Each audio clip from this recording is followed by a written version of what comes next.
आत्मपरिचय, प्रेम, विद्रोह और असल जिंदगी जीने की कला। चलिए सीधे इस एक्सप्लेनर में उतरते हैं और एक्सप्लोर करते हैं हरिवंश राय बच्चन जी के इस मास्टरपीस को। इसे किसी आम बोरिंग टेक्स्ट बुक के चैप्टर की तरह बिल्कुल नहीं देखेंगे, बल्कि दिल टूटने, समाज के तानों को इग्नोर करने और असल जिंदगी जीने के सबसे बड़े रहस्य से जुड़ी एक बेहद अपनी सी लगने वाली कहानी की तरह समझेंगे। क्या हम सबके पास भी एक ऐसी चमकदार झूठी मुस्कान होती है? बिल्कुल होती है। बाहर से तो सब कुछ बहुत परफेक्ट लगता है, दोस्तों के साथ हंसी मजाक होता है, लेकिन असल में उस मुस्कान के पीछे एक टूटा हुआ दिल छिपा होता है। अकेले में, अंधेरे में, पूरी तरह से बिखरा हुआ महसूस करना, ये आज के समय का एक ऐसा स्ट्रगल है जिससे हम सभी गुजरते हैं। लेकिन अगर ये फीलिंग जानी पहचानी लग रही है, तो यकीन मानिए, हम में से कोई भी इस दर्द के साथ अकेला नहीं है। और बच्चन जी की कविता का बिल्कुल पहला कन्फेशन भी कुछ ऐसा ही है। वो साफ साफ मानते हैं कि उनके कंधों पर सांसारिक जिम्मेदारियों और समाज के तानों का एक बहुत भारी बैकपैक है। बाहर दुनिया को दिखाने के लिए वो मुस्कान तो ज़रूर है, लेकिन अंदर की हकीकत ये है कि वो उस भारी बोझ से पूरी तरह दबे हुए हैं। लेकिन यहाँ एक ट्विस्ट है। इतने भारी दबाव और दुनिया भर की टेंशन के बावजूद कवि का दिल प्यार से धड़क रहा है। क्यों? क्योंकि किसी बेहद खास इंसान ने उनके दिल के तारों को छू लिया है, और उस एक पल ने इस भारी भरकम और मुश्किल सी लाइफ में एक बेहद खूबसूरत सा म्यूजिक भर दिया है। इतने बोझ के बाद भी उनका दिल उस संगीत पर झूम रहा है। अब इस समाज का क्या है? लोगों का काम तो बस बातें बनाना है। लेकिन यहाँ कवि का एक एकदम बागी और कॉन्फिडेंट रवैया देखने को मिलता है। वो स्नेह सुरा यानी प्यार की शराब पीते हैं। खैर, इसका मतलब कोई असली शराब नहीं है, ये तो प्यार का नशा है। ये वो नशा है जो उन्हें गॉसिप करने वाली इस दुनिया को पूरी तरह से इग्नोर करने की ताकत देता है। दुनिया तो सिर्फ उनकी पूजा करती है जो उनके बनाए नियमों पर चलते हैं, पर यहाँ तो बस अपने दिल की धड़कन और अपने ही बनाए रास्तों पर चलने का फैसला किया गया है। एक बहुत ही दिलचस्प तुलना देखिए।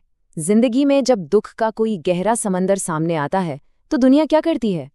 लोग घबराकर इस समंदर को पार करने के लिए नाव या बोट्स बनाने की कोशिश करते हैं, ताकि कैसे भी करके इन मुश्किलों से बचा जा सके, एस्केप किया जा सके। पर कवि का तरीका बिल्कुल अलग है। वो अपने दुख को पूरी गहराई से एक्सेप्ट कर लेते हैं। इस दर्दनाक और भौतिकवादी दुनिया के भवसागर की लहरों पर वो बड़ी शांति से बिना किसी नाव के तैर रहे हैं। उन्हें पता है कि भागने या सहारे ढूंढने की कोई ज़रूरत नहीं है। ये दर्द और ये लहरें खुद ही उन्हें किनारे तक पहुंचा देंगी। यहाँ जिंदगी की एक बहुत बड़ी और सच कहूं तो बहुत ट्रैजिक विडंबना छिपी है। बाहर दुनिया के लिए चेहरे पर मुस्कान है, लेकिन अंदर ही अंदर खोए हुए प्यार के लिए आंसू बह रहे हैं। और पता है सोसाइटी क्या करती है? जब ये तड़पते हुए आंसू कागज पर उतरते हैं, तो दुनिया तालियां बजाती है। एक इंसान के सच्चे दर्द को लोग खूबसूरत कविता और कला का नाम दे देते हैं। दर्शन में बदलाव, धन के भ्रम को नकारना। चलिए देखते हैं कि इस कविता का असली फलसफा क्या है। तो पॉइंट ये है कि बच्चन जी हर कदम पर इस धन दौलत और लालच की अंधी दौड़ को रिजेक्ट करते हैं। वो डंके की चोट पर कहते हैं कि प्रेम से भरा एक टूटा हुआ दिल, जो दिखने में शायद एक खंडहर जैसा लगे, वो अमीर राजाओं के आलीशान और अहंकारी महलों से लाख गुना ज्यादा कीमती है। महलों में गुरूर हो सकता है, लेकिन सच्चे प्यार की जगह सिर्फ उस टूटे हुए खंडहरनुमा दिल में ही है। इस बात को समझना बहुत ज़रूरी है कि हमारी अपनी ज़िंदगी के लिए इसका क्या मतलब है। इसका सबसे बड़ा टेक अवे यही है कि असली अमीरी सिर्फ बैंक बैलेंस या पैसों के पीछे भागने में नहीं है, बल्कि वो तो भावनाओं की गहराई और सच्चाई में है। असल कीमत ऑथेंटिसिटी और सच्चे प्रेम में ही छिपी है। रणनीतिक विश्लेषण, परीक्षा के लिए त्वरित रिवीजन। चलिए अब इस एक्सप्लेनर के आखिरी हिस्से में इन सभी इमोशनल कॉन्सेप्ट्स का एक क्विक रिकैप कर लेते हैं, ताकि सब कुछ अच्छे से याद रहे। एग्जाम के लिए बस इन 4 पॉइंट्स को दिमाग में लॉक कर लीजिए। पहला, स्नेह सुरा, दुनिया को इग्नोर करके प्यार के नशे में चूर रहना। दूसरा, भवसागर, दुख के सागर से बचने की कोशिश करने के बजाय शांति से उस पर तैरना। तीसरा, खंडहर, महलों से कई ज्यादा कीमती होता है एक प्यार से भरा टूटा दिल।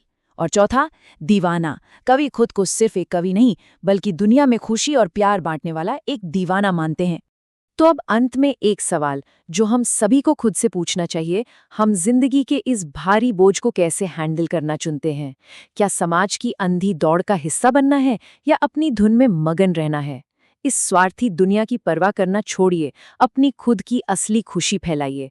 हमारी अगली चर्चा में जुड़ने से पहले इस सवाल पर जरूर विचार कीजिएगा।